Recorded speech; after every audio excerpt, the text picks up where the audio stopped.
Well, hello, everyone, and welcome again to Channel Talks. We're going 2 years into Channel Talks now, and we've promised not to be prolific and only focus on masterclasses, if you like. That's the feedback that we've been getting. And I'm so excited because we've had our most common guest, Jay McBain, who joins us this time from Canalys, the Chief Analyst for Channels, Partners and Ecosystems at Canalys. Obviously, everyone knows Jay. Well regarded and highly rewarded and highly acknowledged 2021 Channel Influence of the Year, voted by everyone. So we're very, very excited to have you back, Jay. Thank you very much for joining Channel Talks. And of course, Scott Frew, who's the founder and CEO of iasset.com, who brings in the practical realities of everything that we talk about and keeps us in line based on what's really happening. Today, I'm pretty excited because we're going to be talking about what our viewers want to know about most, particularly given that we have both Jay and Scott, because we've had a whirlwind of change, particularly over the last 2 years. But boy, haven't we seen a lot in the last 2 years from a global perspective with, God knows, every challenge that could happen has happened. And hasn't it affected the channel so much? And what I wanted to talk about initially, well, what people want to hear about initially, gentlemen, is what you guys are seeing in reality as to what's happening right now, given the geoeconomic climate, what's happening from a pandemic point of view, what's happening from an inflation point of view, how it's affecting everything. And in particular, something that shocked me, gentlemen, is what people want to know in terms of valuations of these new SaaS organizations. It's what's happening to them, given that you need to get someone's money to start this stuff, and what that money is worth now, given the drop in valuations everywhere and capital markets not behaving at all. And that's what I wanted to start to talk to you guys about in terms of what you're seeing insofar as SaaS play, how it's being able to manage all that, how it's been able to combat all those influences. And the good news that you guys are seeing is how this is folding out from an ecosystem point of view, because this one is going to be all about ecosystems, particularly given the success of the last Channel Talks that we did with Alan Alda. So, Jay, may I ask you first, what are you seeing practically? What's changed? And in particular, has there been much of a lens, with a little bit of a lens change going from Forrester to Canalys? What are you seeing that is obvious to you that needs to be tended to immediately? Yeah, first of all, I'm excited to join Canalys because it is the world's leading analyst firm that focuses every day on partnerships and channels and ecosystems and alliances.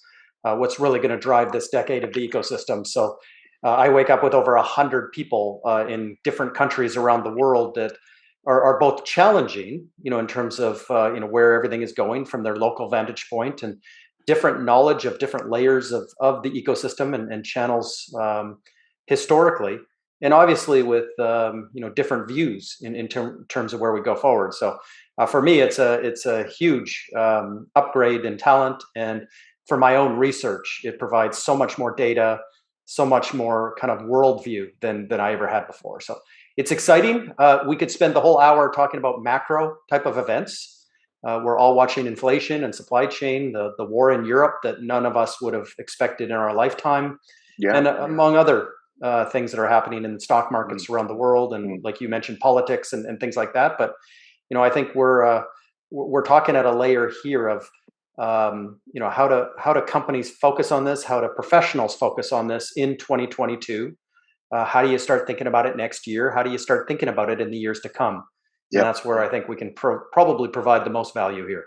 Yeah, I really like what you said, because it sounds that from the tone of your voice that there is hope, there is goodness, there is some level of excitement that we can focus on and worry about that rather than worry about the things we can manage, and go with the trends, which is what I'll be drilling into this Channel Talks. Scott, what's your take on what you're seeing? Because you are, just a conversation the other day with you, we're drinking from the fire hose here. There is so much coming in, but at the same time, there's so much. Please tell me what to do. There is, Nick. In the bowels of channels and vendors and distributors and VARs and SPs, I see, especially in the vendor land, polarization. So there's the vendors that are ahead of the, it's the standard adoption curve. There's vendors ahead of the curve that understand the ecosystem and they're part of this larger play, whether it's through partnerships at a technology level or the underlying channel that supports them. And then there's these crazy vendors that are going polar opposite, which is to try and control the whole transaction and a certain level of arrogance, I guess, making their channel re-enter all sorts of data into redundant portals because they think they want absolute control over what's going on below them. So I see this polarization happening at the moment. There's still a fair, middle ground who are sitting on the fence and trying to manage it with, historically built systems or through ERP or whatever. But I see this definite polarization, and with Jay and Alan and various other parties out there. I mean, it's great to have some support. I've been banging on about channel ecosystems for 14 years. So it's nice to see that move forward now. But as I said, surprisingly enough, I'm seeing a lot of vendors going completely the opposite route. Yeah, I'm glad you said that because we're starting to get language now. And Jay, you've been someone who has been creating some of that language with, the decade of the ecosystem and ecosystem economics and whatnot, which means that it's a reality and it's something and it's a plan.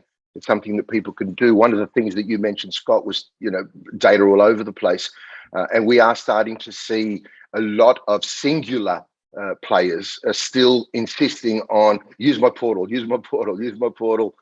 and that's not an ecosystem.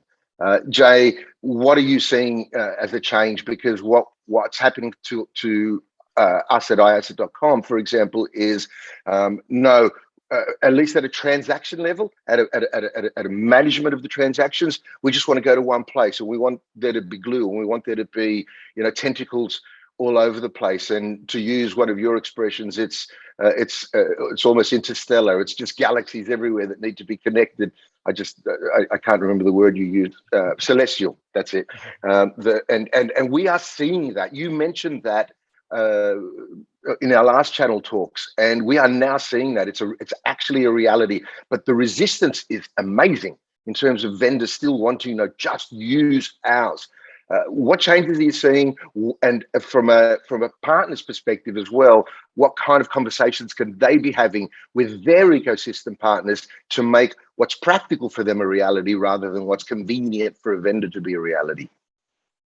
Yeah, absolutely. We can make this conversation, really complex with deep models and frameworks and templates and stuff. But yeah, I like to simplify things. Please. It's never as complex as we try to map out the stars and everything else. For me, it rolls back to the people, the processes and the programs, the underlying technology, things that I can quantify. So when I talk about the people around ecosystems, in previous calls with you, I've made several predictions about, people changing jobs and new organizational structures. Well, guess what? Since the last time we talked, it's starting to take shape. Microsoft and AWS and Google, and a couple of weeks ago, IBM and Sage and Rackspace and others. There's a whole list now of vendors that have gone into the ecosystem chief era. A person that reports to the CEO, sits in the boardroom, and now has 6 vice presidents. One of those vice presidents is your traditional channel chief, where at IBM, for example, now reports to an ecosystem chief, but starting to talk organizationally. If you go to LinkedIn, you'll find out that there's 11,000 people now with ecosystem in their title at director level and above. Amazing. You'll find out that there's 500,000 people that use the word ecosystem as what they do. So we're starting to see the world through their lens. What do these 11,000 people read? Where do they go? Who do they follow? What kind of conversations are they having? And then you get into the process automation. You get into some of the programmatic elements. And then what I love to talk about is the tech stack underneath it. Yeah. What modeled out the decade of marketing, what modeled out the decade of sales was the technology underneath it. Yes. When that CMO 10 years ago went from 58 years old to a 38-year-old growth hacker, there was changes there. And a couple of weeks ago, the new MarTech stack was just published for this year with 9,932 companies competing. That's a technology change. So if you look at my tech stack from last year, look at it to this year, there's now 222 companies, but those companies earned $3.8 billion with a B from private equity last year. There is hundreds of millions of dollars of checks being written up and down the tech stack. And we're starting to look at, for example, the ecosystem management category, something I added a couple of years ago on a whim because I had no other place to put some of these logos. Well, it went from 17 logos to 33 to now over 60. But that growth, just in that small little category, in 3 years have now achieved what took PRM 30 years to drive a $500 million market TAM. So these are incredible, quantifiable, either it's people or it's programmatic or it's technology changes driving now year 2 into this decade of the ecosystem. Right. So is the change now, what you're talking about is obvious. It's happening. Scott's seeing it as well. He talks about it all the time. Scott, are you starting to see that these predictions that Jay's been making and getting spot on for so long, starting to monetize, starting to turn into real dollars? Look, I think so, Nick. I still think, even though there's a lot of us out there, it's still very early in the piece. As I said, you've got these binary sort of vendors, if you like. The distributors are all struggling to work out where they sit in their place in the world. And the VARs, to a certain extent, are trying to turn themselves into consumption model economic providers, where a lot of them have come from historically, 10 plus maintenance type sales. So there are absolutely some, and there's a movement in that market. What I'd like to pull apart with Jay's comment is the other CEO, the Chief Ecosystem Officer. How do you see? I always see that the other CEO replacing the channel manager, but you expect the channel manager to still survive inside that environment. How do you see that fitting? Yeah, we've been watching that very carefully. So for all the ecosystem chiefs, that's 100% of ecosystem chiefs now in place. None of them have ever shown up on a CRN channel chief list or some channel chief list around the world. So we do know one thing. The source of these people, a lot of them are coming from McKinsey and Bain and Boston Consulting and big SI. So very intellectually driven people in terms of figuring out all these moving parts. Interesting that they haven't promoted a transactional channel person into that role. And I think it's on purpose. And understanding that the scale of technology alliances, strategic alliances, business alliances, this new influence channel, which is a marketing function, this new retention channel, which is a customer success function. And obviously at the point of transaction, you've got partner assist. We talked last time about the growth of marketplaces. Well, 24% of marketplace activity now is actually driven by either partners or direct salespeople walking the customer in and even pressing buy on their behalf. So this whole partner assist function, even at the point of transaction, is getting a lot of attention from people that didn't grow up in the traditional linear, supply chain through distribution model of building channels, which has been synonymous with the point of sale. And that's kind of one interesting thing that we saw. So a couple of those companies, Microsoft and Google, for example, ended up replacing their channel leader, and that person left the company. In the case of Microsoft, that person who did that last year just quit last week. So we're seeing some churn, and I want to double click on Microsoft because a lot of the ecosystem, what we'll call quantified view of the future, they dropped about 5 bombs on the channel early this year.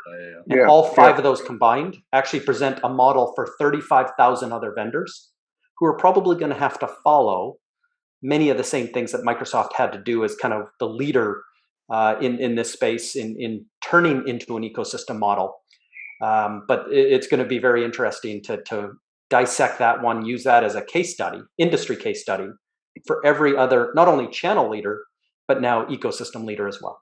Yeah, to cement your point though, Jay, one of our largest customers or largest new customers, the CEO that's been installed is ex-McKinsey. So that goes to your point.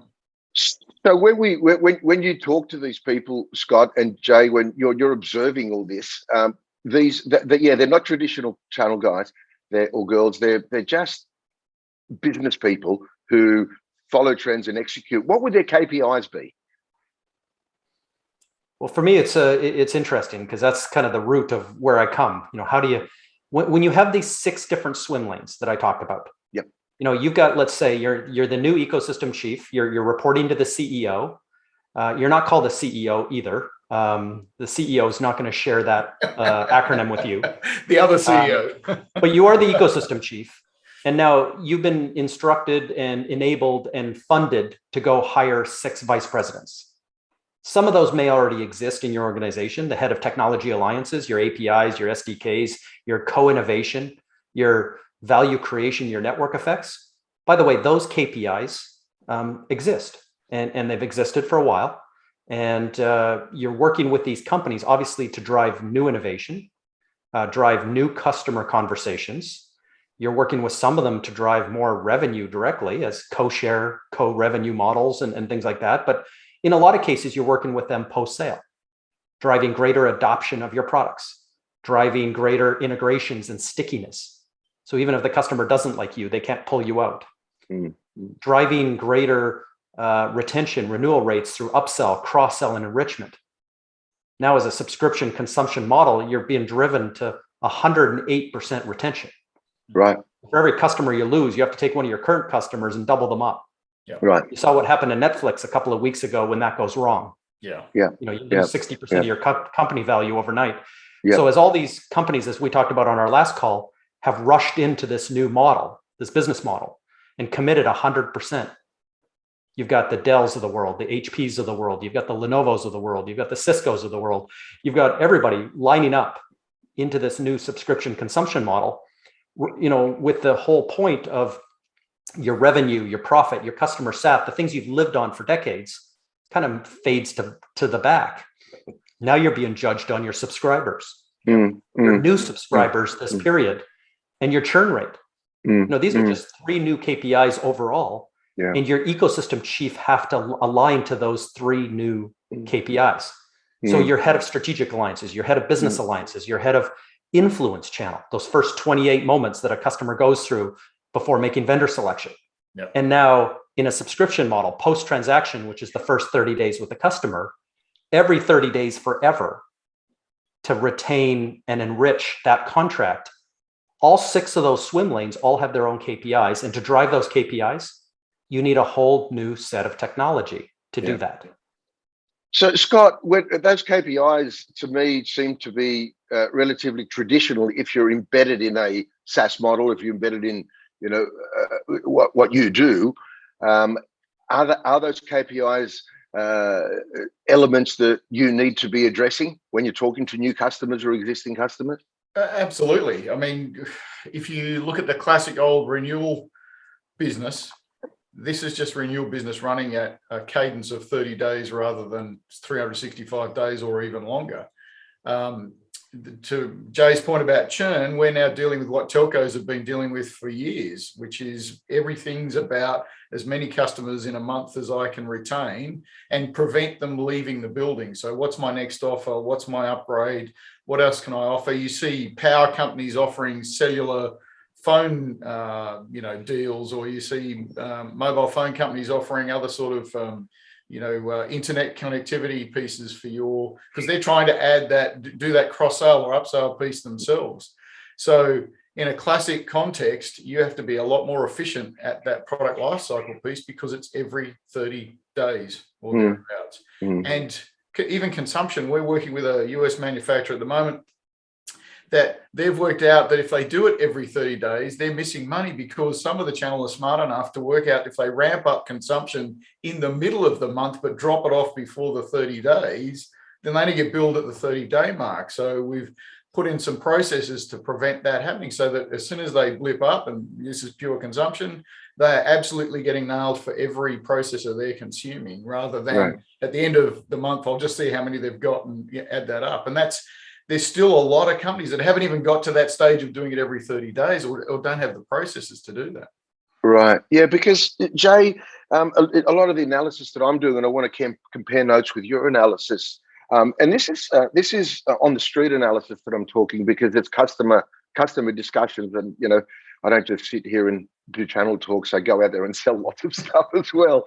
And when I talk to a customer or a prospect, and we do a proof of concept, the thing that blows them away the most when we give them back their data is the amount of churn they've lost. They just had no concept of it. And my view is it's not that they didn't get the recurring piece of business, is that piece of business moved to another platform or moved to another way of their customers, other way of consuming the technology that they were receiving before. So they weren't even thinking about a lateral shift. They were only thinking about a recurring revenue entitlement, if you like. How does that compare to the data that you're seeing and the data that you're generating? Yeah, one interesting thing to dive into that is, and I've seen in the last 6 months, one of the big changes on back to the organization side of things. You know, we talked about the ecosystem chief, we talked about the 6 vice presidents. The interesting thing is underneath those vice presidents, there's no organization. It all gets embedded into the company. And forever, for 40 years, the channel has always been its own department. And again, it doesn't matter if you're a technology company, a car company, if you're a McDonald's selling through franchises, the 75% of world trade has always sat out in its own organization. The Harvard Business Review would talk about the channel chief, kind of like a general manager or a CEO type that would have a head of sales, head of marketing, head of operations, head of finance reporting to them. Where this isn't taking shape in the ecosystem world. They understand that to drive technology alliances, you're going to embed people in the product and product groups. Same with strategy, same with the business level. But when you get into the influence style channel, you're going to embed people in marketing. So if you ask about KPIs, they are the marketing KPIs that we have today, the MQLs and the SQLs and things like that. But you realize that the best marketing department in the world, may earn 1, 2, 3, maybe 4 moments in that 28 moment long journey. So the other 24 moments are owned by third parties who ought to be partners. These aren't just a list in your marketing group of influencers. These are literally people that as partnerships, you can onboard them and enable them, engage with them and get them to do their job better and share data with them and attribute what they do better. All of that embedded in the organization is different than having channel marketing or ecosystem marketing somewhere in another silo in your company. It's embedded. Same thing with sales. And what you're talking about is customer success. So we understand, whether it's every 30 days forever, whether it's every year forever, nowadays in SaaS, it could be every 3 years forever, given the contracts that they're writing. The fact of the matter is to do all of those things, all of the adoption and the integration, stickiness, habit forming, enrichment that we talked about, that's happening consistently. It's the same thing as marketing.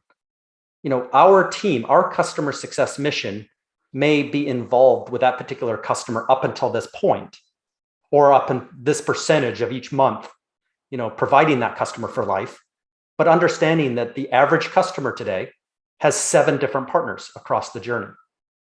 And we start have to attribute the work that those other partners are doing in customer success, really judging our own KPIs and doing work through our own product and everything else to measure and monitor and manage this long term.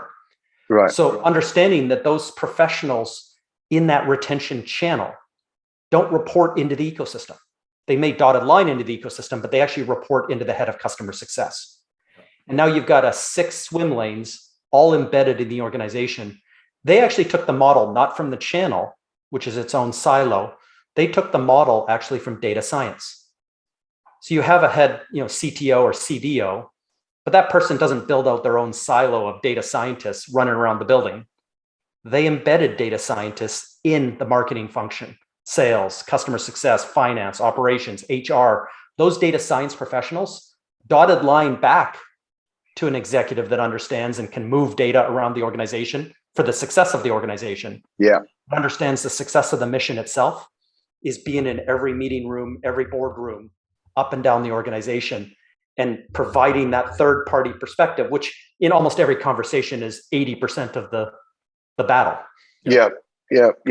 Scott, do you have anything to add to that before I dig right into that customer success bit? Because that has come up a lot in the questions that need to be answered. Well, I think if you look at any of these matricized reporting organizations, the challenge is always the dotted lines, right? Right. How effective those dotted lines are. In my experience, some of the legacy companies haven't even moved to that kind of level at this stage.